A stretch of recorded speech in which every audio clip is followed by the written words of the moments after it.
মাননীয়া শুভনন্দন, পরিযায়ী শ্রমিক বলছিলাম। তো আপনি শুনলাম আপনার 5,000 টাকার ব্যাপারটা। তো 5,000 টাকা করে যে দিচ্ছেন 12 মাসে, 12 মাসে হয় 60,000 টাকা। তো আপনার ইলেকশনটা হচ্ছে ফেব্রুয়ারি মার্চ মাসে। তারপরে ভগবান না করুক আপনি যদি না থাকেন পরে, তাহলে কে দিবে? আমরা যে এখানে কাজটা সবকিছু ফেলে রেখে চলে যাব। এই যে দুটো রুম নিয়েছি, একটা এই যে দুটো, ঠিক আছে, দুটো রুমের ভাড়া হচ্ছে 12,000 টাকা মাসে।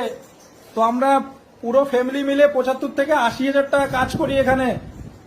তো বাড়ি গেলে তিনজনের হয় 15,000 টাকা, ঠিক আছে। তো তার সাথে ইলেকট্রিক বিল, খাওয়া দাওয়া, এভরিথিং হাবিজাবি নিয়ে আরো খরচা বেড়ে যাবে। তো 15,000 টাকাতে কি হবে মাননীয়া? তার জন্য বলছি কাজ দিন, কাজ যোগ্যতা অনুযায়ী কাজ দিন, ঠিক আছে। বিশ্বাস না হলে নিউ কোচবিহার স্টেশনের বৃহস্পতিবার আর শনিবার গিয়ে একটু 2:15টার দিকে দাঁড়িয়ে থাকবেন, তাহলে দেখবেন কতগুলো মানুষ ডেলি রাজস্থানে আসছে। ঠিক আছে মাননীয়া, আপনার কাছে বিনীত নিবেদন, যোগ্যতা অনুযায়ী কাজ দিন, ঠিক আছে। শুভনন্দন।